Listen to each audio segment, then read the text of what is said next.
On this edition of the Watchmen Brief, we are live from the Stay Awake America Tour in Venice, Florida. What a great lineup. We're so excited to bring you interviews from those you know. Dr. Sherry Tenpenny is coming up, and you never know where a special guest is going to pop in.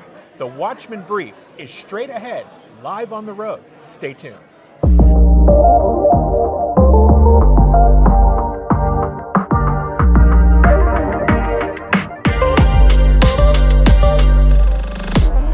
Welcome back to the Stay Awake America Tour. We are in Venice, Florida. Joining me now on the Watchmen Brief, Dr. Lynn Lafferty. Lynn, welcome. Thank you for inviting me. You know, this morning, and I hate that I missed it, we were talking about this off the air. You gave a presentation this morning, so let me set the stage, and then I want you to just roll with it. Okay. Talk to us about becoming a health investigator and what all of that means. So during the first thing when I heard of COVID, so many of my patients were really worried about themselves, like, am I going to die, and whatever. And my grandmother had a 150-acre farm near the Finger Lakes in upstate New York, and she told me that she had cured about 20 patients of the Spanish flu back in 1920 with elderberry. So I went to the medical literature and found that they had used elderberry extracted in alcohol, which is the best way to get the medicinal properties out of the herb, and that that nobody in our family, they drank, I think, elderberry wine. Nobody even got the Spanish flu, and she took care of people. Really? And our grandmothers also, I remember as a kid, whenever I would get sick, they would put a nice sheet out and say, go lay out in the sun. And they knew that they didn't know the word vitamin D, but they just knew from what was handed down to them what to do. So I went to the medical literature and I looked at vitamin D and zinc. I already knew about those.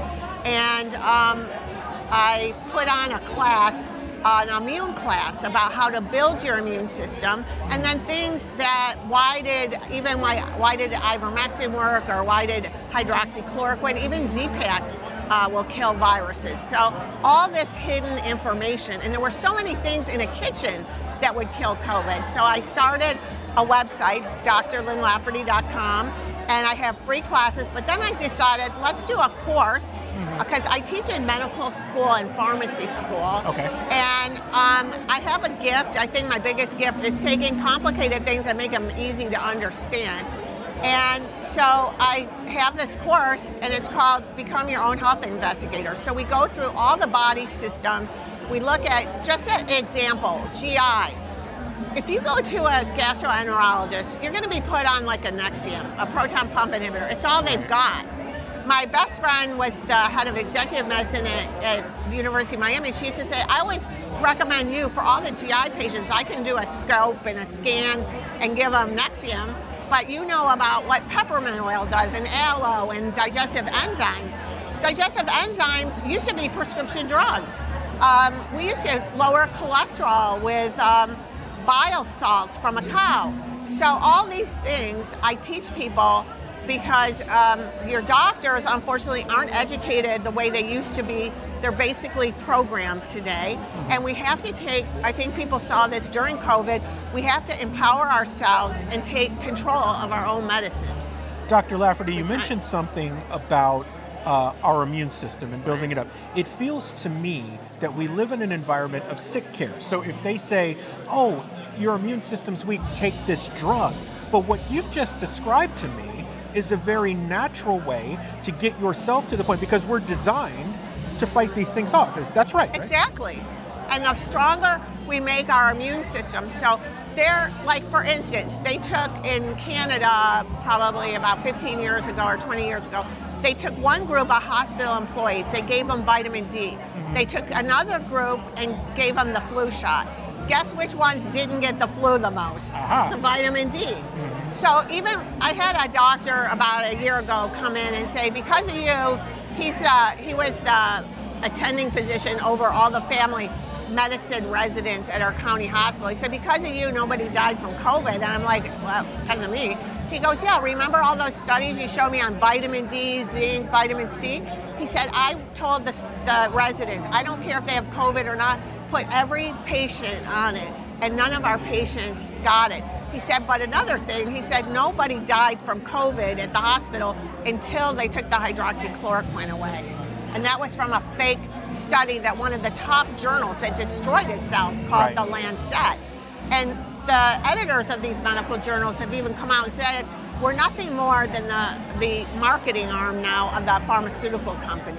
So, yeah. Dr. Lafferty, that last part too, for me, we find that more and more. You know what we do with Watchmen Action, we equip the church to engage the culture. We speak and we teach a lot. And the episode of our TV show that we've worked on recently is we talk about tracking versus triangulation and how the system is set up to put you in a kill box. So when you say something about the Lancet or these other groups, and they just admit now, well, we're really the marketing arm for big pharma or big food or this group, it's a sad testament to how far down the road we've gone. But when I have conversations with folks like you, I'm encouraged because you're like, no, wait a minute, that's the wrong way, come on back here, which leads to my next question. We were talking off the air and you said something to me and I looked at you and I said, that is the most common sense thing I've ever heard that I never thought of. We were talking about herbs versus medicines and you said there's a logic in nature, but can you explain that to people? Right. Yeah. Well, the bottom line is plants have more genes than you do. Okay. And what medicine is today is a simple common denominator. Like, oh, let's find the drug that'll kill a cancer cell. They've got plenty of drugs that kill cancer cells. The problem is it kills your immune system. Right. So the immune system, even when you take a cancer drug or even when you take an antibiotic, it's your immune system that really is the thing that saves you. I mean, we see older people all the time, especially older but younger too, die from pneumonia, who are on 5 drugs that are kill pneumonia. It's because their immune system isn't working properly. My doctor was so old when I was a kid. He graduated, he had Sigmund Freud as a professor. Oh, wow. And he was in Austria, University of Vienna. And he always, when we got sick as kids, he'd always give you a shot of adrenal tissue. And I realized that I've known at our university, everybody comes, getting shingles reversed in 3 to 5 days. And one time a patient came in early on when I was there and said, you know, the shingles gone, but I'm just so tired and I don't feel good. And I'm like, well, let me put the adrenal, the desiccated adrenal, which by the way used to be a prescription drug. Let me give you that. And she came back 3 days later. She goes, oh my gosh, I feel amazing. So that's another thing, like autoimmune disease, women, that's not a real thing, autoimmune. They want you to believe the body makes a mistake. The body is not programmed to make a mistake. It used to be only elderly women got those that went through menopause because our immune system and our endocrine system are so tied together, and also our nervous system. So the new way of looking at things at the university is not thinking you have these systems, but you have all these proteins from your immune system. You have fats that make up your hormones. You've got your endocrine system and also your endocannabinoid system. And then you also have proteins and amino acids that make up your nervous system. And they're always constantly talking to each other, up and down, regulating each other.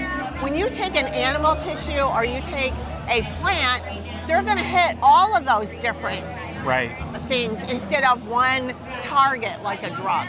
Wow. You learn something new every day, or as the joke goes, I was today years old when I understood this. Dr. Lafferty, how can people find more information on being a health investigator? How can they support you? Give us all the information. Well, the best way to support me is by you personally eating well. I ask the resident physicians, what's the best thing you can do for your patient? And they always will say, listen to them. I say no, and then they're shocked. I go, it's to take care of yourself. That's your number one responsibility.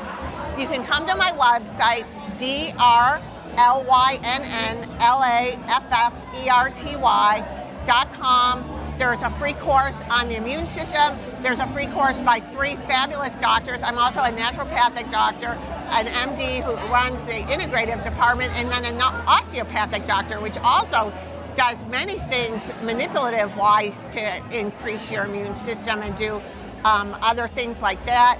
And then I have a course, it's 20 hours. You get a book all about vitamins and minerals. It's 40 pages on all the things they do in your body, deficiency symptoms, and also all the foods you should eat. Most of your vitamins originally come from petroleum and coal tar. So you should be buying vitamins made from plants or animal tissue. Animal tissue is always going to be better because when you take cow liver, you're going to get the product the body uses because the cow has to methylate its B12 and folic acid like we do. So you're always going to get better things from there. And you can contact me there. And even a lot of times I answer the phone, or you can send me a text to the phone number that's on the website. Dr. Lynn Lafferty, thank you so much for being on the Watchmen Brief. Thank you. I love it. Thank you. Yes. Guys, we'll be right back. We're live at the Stay Awake America Tour in Venice. Stay tuned. Watchmen Action is a ministry focused on equipping the church to engage the culture, empowering you to build advocacy plans to tackle the core issues that matter to you the most. Tell your story, mobilize your people, use the best tools, and measure it all. Our founders, owners of a successful research firm, discovered that there was a gap between great conservative believers who want to take action and the great people who built tools to help them. Watchmen Action was created to bridge that gap, and the Watchmen Action training courses are the fabric that binds it all together. You can learn more, schedule a training, or book R.C. and Juliana to speak at watchmenaction.org. That's watchmenaction.org. Welcome back to the Watchmen Brief. We are live at the Stay Awake America Tour. It's Venice, Florida. What a great weekend so far. Robert A.G. joins me on the Watchmen Brief. Thanks for having me. Lovingly called Cowboy. Everybody call you Cowboy walking around. This is rare. I don't know why. It's really I don't know what gave it away. Maybe I'm a little out of place down here in Florida. Just a little. I did show up in sandals, shorts, and a ball cap. My family didn't recognize me. So you had to go back into regular gear. Yeah. So Robert, we were talking off the air. You're doing so much exciting stuff. I'd like for you to kind of set the story of what you guys are up to, what's happened, and then where things are going leading up to 2027. Sure. Well, it all started with putting up a billboard in Bonham, Texas. A billboard ad, right? Talking about the jab and how many people were getting injured from it. And little did we know that God was going to take that and push us out into where we're not comfortable. Because we like our privacy. I'm a general contractor. My wife's a stay-at-home mom. We like our homestead and our 15 acres out in the middle of nowhere. Yep. But the Lord had other plans, and we ended up speaking at all the Reawaken conferences, raising funds to put up billboards all across this nation. Wow. We got into Times Square. There's an amazing testimony behind that. It's all God. We couldn't have done this on our own. And then we got involved. It was actually when we were in Virginia Beach at a Reawaken America Tour conference. Crazy story. Good friend of ours, Cassandra Watkins, comes to us and says, hey, I feel like I need to go to this cross on the beach here in Virginia, Cape Henry, and I need to read this passage out of the Founders Bible about 1607, and I want to say this recovenanting prayer. We had no idea what she was talking about. But General Flynn had just told my boys backstage, he was like, hey, you need to get your papa to take you to go see the USS Wisconsin while you're here in Virginia. So we were already planning on going down, seeing the ship, going to the beach. So we took Cassandra with us, went down to this spot, and as we walked out there, I sensed something in the spirit. Something was going to be taking place that was bigger than I understood it. So I pulled out my phone, I started recording. Cassandra opens her Bible, reads this passage, some history of First Landing, 1607, says this prayer, and then starts praying in the spirit. My wife's standing there. They both hit their knees in the sand, and they are just weeping in the spirit. It was in a moment. And we had a shofar with us. Oh, so wow. I pulled that shofar out. I was like, I think this is an appropriate time, and start ripping on it. My boys were there, and they hit the shofar. And I'm like, what is this First Landing 1607 cross all about, right? It was a couple days afterwards, we leave Virginia, meet up with our friend Donica Hudson in Banner Elk, North Carolina. We tell her this story. She goes, oh my goodness, you need to connect with my friend Jack Stagman, who was also there 2 days prior with the Black Robe Regiment. Yep. And General Flynn's brother. They were all there at this cross praying. And we got on a Zoom call with Jack. Jack's telling us this story because he didn't know what this cross was about. Nobody knows. They keep this history from us because they don't want us to know that this country was covenanted with God at the founding. So he's at this cross. The Spirit comes over him. He begins to weep and mourn, and he doesn't even know what's happening. He goes back home. God wakes him up at 2 o'clock in the morning and says, go back to origin, go back to origin. He's telling us this story. He's like, I think we're supposed to go back to the original covenant and ask God to recovenant with us, repent from some things, and renew covenant. Go back to the origin, the founding of our nation. We're like, okay, well, so what do we do? So, well, maybe we can post up on the 416-year anniversary. That's back in 2023, and we'll just have a recovenanting ceremony. So we kind of put some things together, made a website, firstlanding1607.com, and started kind of putting together a little event. This thing grew much larger and quicker than we could have ever done on our own, because God wanted to see this happen. Next thing you know, Glenn Beck's flying in on his private jet. Michelle Bachmann shows up. David Barton, the guy who wrote that Founders Bible. Yes, he did. He was there. And they all spoke. And they all had something very profound and significant to say, with William Fetter and Father James Altman. We had an official, we went to the cross first, which is on a military base, mind you. You can't even get to it without special access to get on the base to go see this cross. That's how much they want to conceal it from you. Wow. But we all went to that cross, and there's some footage, a 2-minute video right there on the homepage you see of that. But then we went to the Marriott Delta, and we held an official court of heaven where we recovenanted with God. Went through some repentance, and it was a powerful moment. I'm sorry, Robert, court of heaven. A court of heaven. You know, we took this before the Lord, and we put before Him the things that we believe we need to repent for as a nation. Amen. And so we went as ambassadors to the nation, you know, representing the nation and going before God, asking for repentance, or asking for forgiveness for these things, and to renew that marriage covenant. 'Cause that's what it is. We're talking about marriage, right? That's it. And before He issues us a certificate of divorce here in the United States, we thought, you know, we felt it'd be appropriate to go before Him, like, please reconsider, because we're coming back to you. And we acknowledge what you've done for us as a nation and the foundations that this nation was built on. And we believe the Lord honored that. Some things have transpired since then, one of which was this proclamation I just shared with you. Yes. This is huge because, you know, we originally wanted Trump, of course, to be there at that original 2023 event, but it wasn't timing. Some things had to fall into place. But we get a phone call this year that, hey, you need to be in D.C. next week. D.C. I've never been to D.C. I don't want to go to D.C. You know, I have no interest in it. But if there was ever a reason, this would be it. Amen.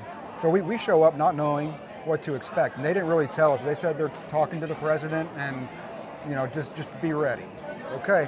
Well, we get a phone call on Tuesday after we went to this prayer breakfast. It was the prayer week, the National Prayer Breakfast Week in D.C.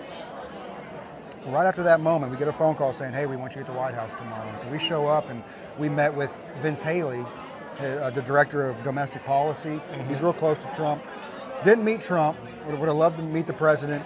He was really busy because this was his 100th day in office. And he just got back from the Pope's funeral, and it was just kind of crazy.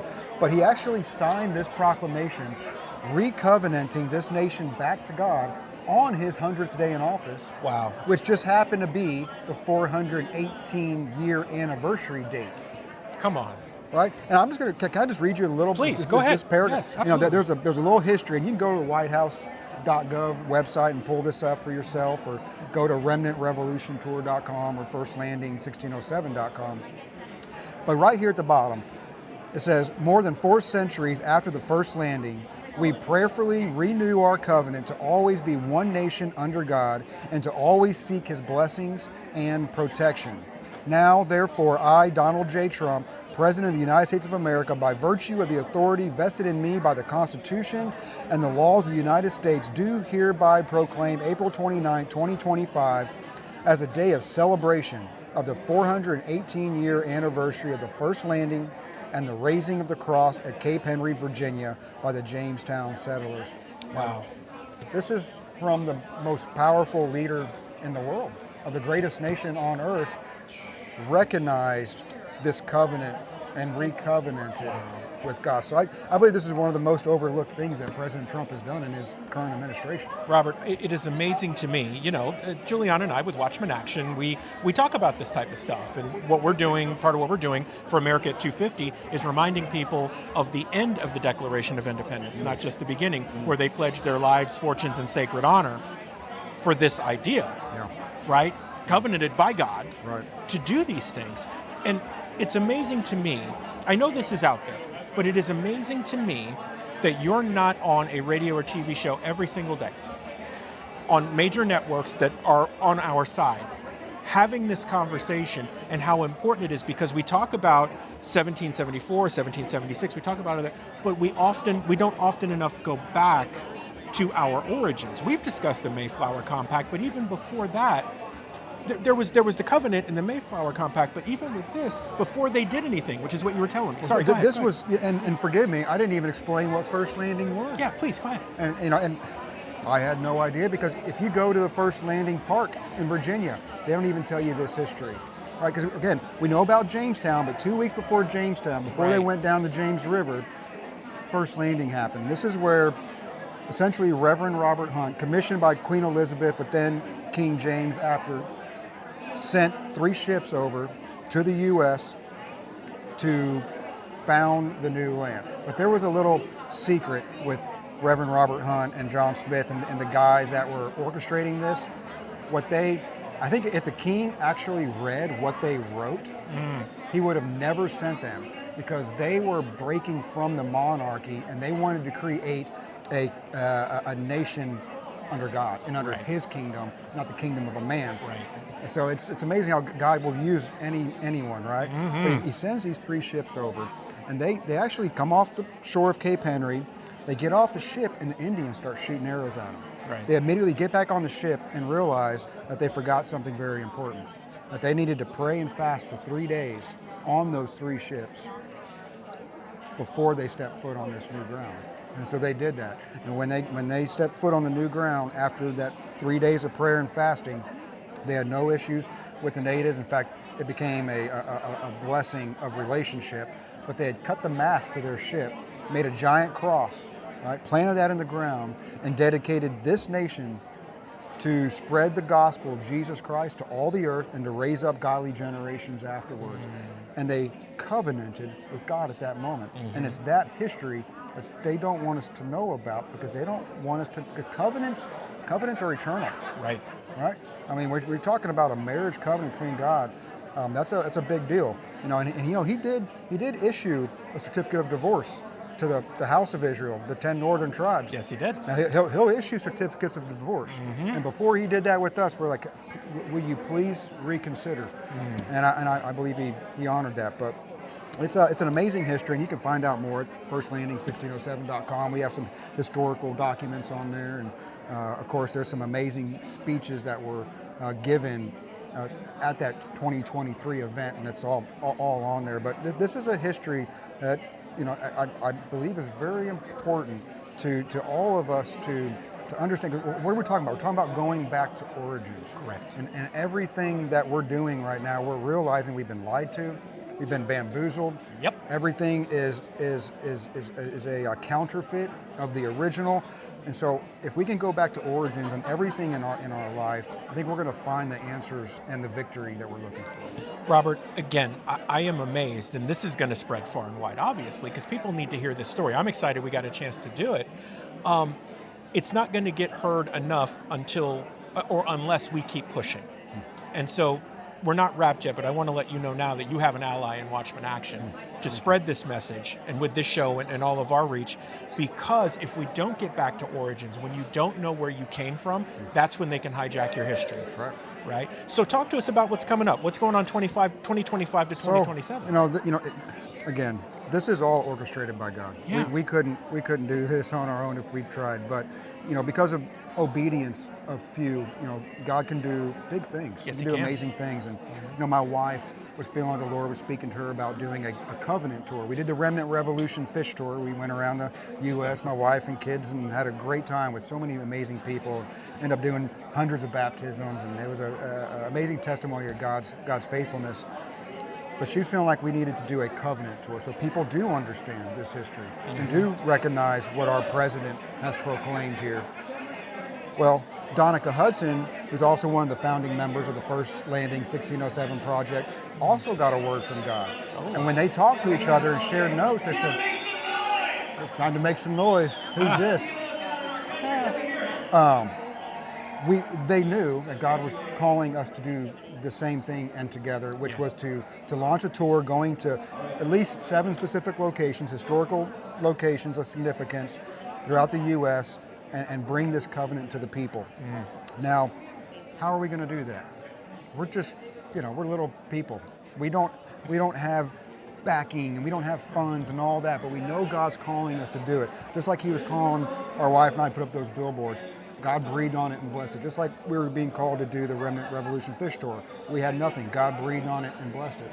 And we believed He was going to do that with this. Amen. Within 2 days of us making this graphic and saying and committing to doing this, we get a phone call from the organization that has been commissioned by the White House to oversee the 250-year birthday celebration of our nation, and they say, we want to make you guys director and co-director of Constitution Row. Come on. We're giving you your own covenant tent, and we want you to be on this 50-state tour for a year with us. Come on.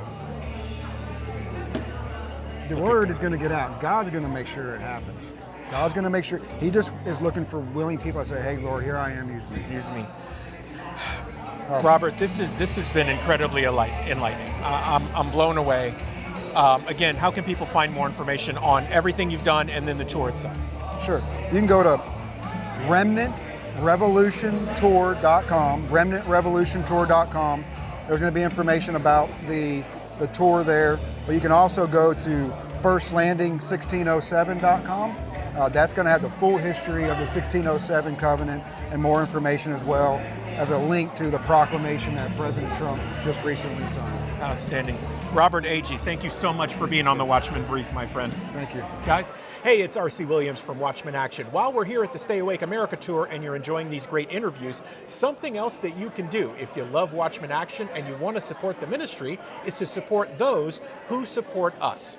Our friends at goldback.com have made an incredible investment in the kingdom. Their support has allowed Watchmen Action as a ministry to grow tremendously. You can help out in that effort. Not only can you help Watchmen Action, but you can also get gold in the process. Here's what we need you to do. Go to thegoldbackstore.com. That's thegoldbackstore.com. Pick up some goldbacks because all of the proceeds from our sales go to Watchmen Action. What a great way to do well and do good at the same time. That's thegoldbackstore.com. And for more information on everything us, just go to Watchmen Action, that's plural, watchmenaction.org. Thank you. Welcome back to the Watchmen Brief. We are live at the Stay Awake America Tour in Venice, Florida. It is my honor to welcome the one and only Dr. Sherry Tenpenny to the Watchmen Brief. Thank you so much. God bless you. Thank you so much for having me. Yeah, so you were on this morning, Doctor, and I mean, we've seen you talk before. We actually spent a couple of hours together sitting down after you did here in Venice a couple of months ago. Can you just give us the lay of the land, because you've got the new book out, on what's happening now and then what people need to know from the book? Like, how do we take action? What's happening now is it's all things that are hidden are coming to light. And I think that that's really one of the most important things. That we were just talking a little bit ago about, say, like the geoengineering that's been around since the 1990s, that now we were all tinfoil hat nuts for even talking about it. And now DeSantis has signed it into law. They also have a law in Tennessee. And there's more, 14 states or something like that, or they're considering it. So that's coming out. We're getting the fluoride out of the water. I think that's really important. I think the general population is aware of how bad the messenger RNA technology is and the platform is, and they're not having it. And now we're starting to talk about the saRNA, the self-amplifying RNA vaccines that they should never be released. They're already starting to be released slowly, and they're going to be 10 times worse than the mRNA vaccines ever were. They're talking about putting the mRNA technology into our food supply, and there's lots of problems with that, but one of the biggest problems, just like releasing the mRNA jabs to us, no long-term studies. So could those vaccines actually get put into a cow or a pig or a chicken, and then because you don't eat them raw, because is there something in the cooking of them that denaturizes it and makes it go away, and we don't have anything to worry about? which would be great, except for the fact nobody knows. Nobody knows. Okay, so Dr. Tenpenny, I'm digesting that. I want to go back to something you talked about this morning. You went down your infamous "Did you know" list, and I'm sitting in the front row. You may have heard me with the audible, like, "Whoa!" Can you just go over a couple of the things and did you know this is in these things? Because it blew me away. Well, you know, we talk about all the bad things that are in the mRNA COVID jabs, but did you know how much aluminum is already in the vaccines and has been there for years, and how we still don't know what aluminum does or how it acts in the body, even though it's been in the vaccine since about 1920? Did you know that children do not start to detox aluminum from their system until they're 2 years of age, when their kidneys start working enough to get the aluminum out? By the time they're 2 years of age, if they get all the shots in the entire schedule, which we are now calling the pediatric poisoning schedule, Yes, ma'am. that they will have had 4,700 micrograms of aluminum injected by the time they're 2 years of age. Did you know that MF59 is being introduced into flu vaccines and a high incidence of Guillain-Barré? Did you know the ASO systems made by GSK, GlaxoSmithKline, that they're, one of the ingredients in those adjuvants is tree bark? Did you know that all of these things that have been happening to us have been happening for a really, really long time? And we've got more than 500 vaccines, mRNA vaccines, that are in the developmental pipeline right now, and they want to create vaccines not only for like every known pathogen, bacteria, protozoa, protozoa meaning like the malaria vaccines and stuff like that. Right. But they want to start developing disease-based vaccines, things like vaccines for Alzheimer's and periodontal disease and cholesterol and things that just really have nothing to do with neutralization by an antibody, but have to do with dietary changes. And I think it's really great that we're trying to clean up our food supply. It absolutely is necessary. All the stuff that's in our vaccine, or that's in our food, and I say that with quotation marks, because if it comes in a plastic package or they hand it to you out a window, it's really not food. And that's where all those dyes and all that stuff is that we shouldn't be eating anyways. Right. So it's good to get the stuff we shouldn't be eating anyways, making it go a little bit better, which is such an oxymoron to me. We shouldn't eat it, but let's make it cleaner. Maybe. So wait a minute, Dr. Tenpenny, I got to go back to something, and maybe you can give me a logical explanation for this. How does tree bark end up as an ingredient, and medical professional,s I use that as loosely as I possibly can, not say, what sense does it make to have tree bark in a vaccine? It's because they wouldn't even know. It's in the adjuvant that they made. It's the cell walls of Salmonella bacteria. It's a little bit of tree bark and one other ingredient, I can't think what it is right now, but it's in the adjuvant. And an adjuvant is designed to be injected with the virus to create a higher antibody level. So they're looking for things that create a sky-high antibody level, which can attack your own body through a process called molecular mimicry. And doctors don't know anything like that. All physicians know now, I'll be generous, most physicians know, is symptom pill, symptom pill, symptom pill, symptom pill. Right. Here's the schedule, you need a shot.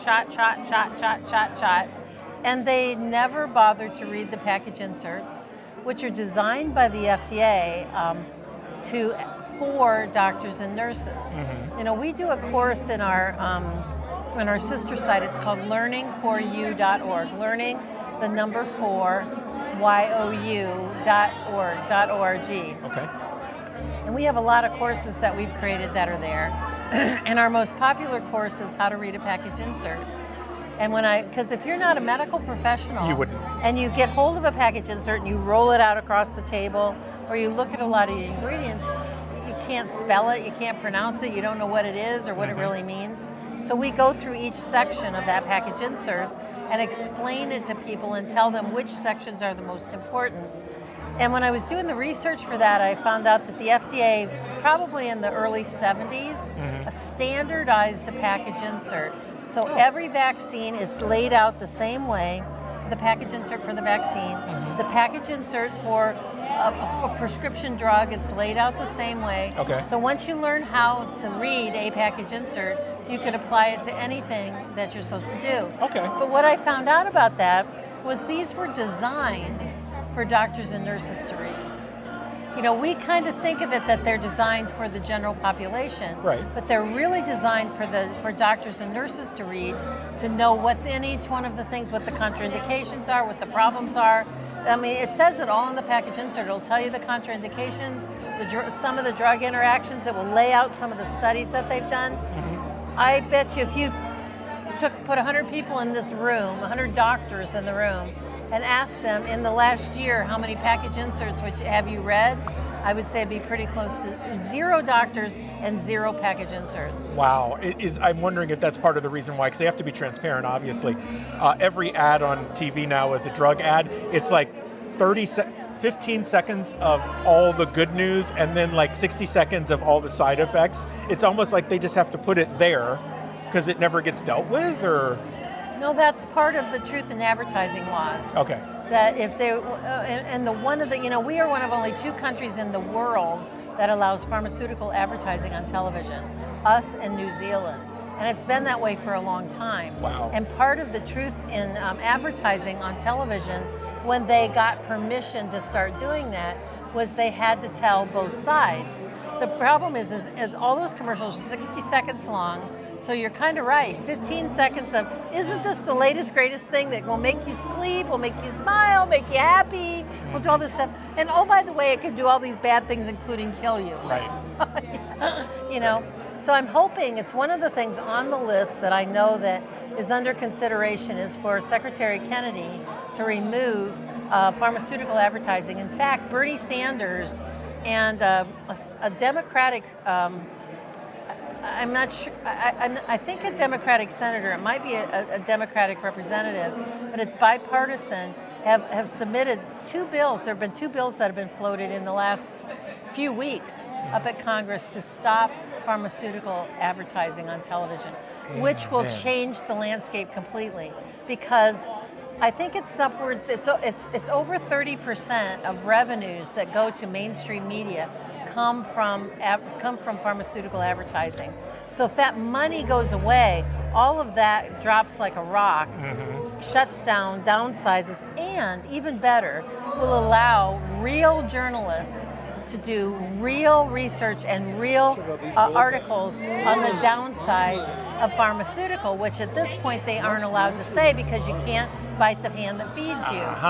You know? If you ever want to know what they're not going to talk about on the news, watch the commercials. Yes, exactly. So, Doctor, before we stop, I want to make sure we talk about the book, everything that's going on with you, how people can find you, how they can support you. Let's start with the book, and we'll go through the whole thing.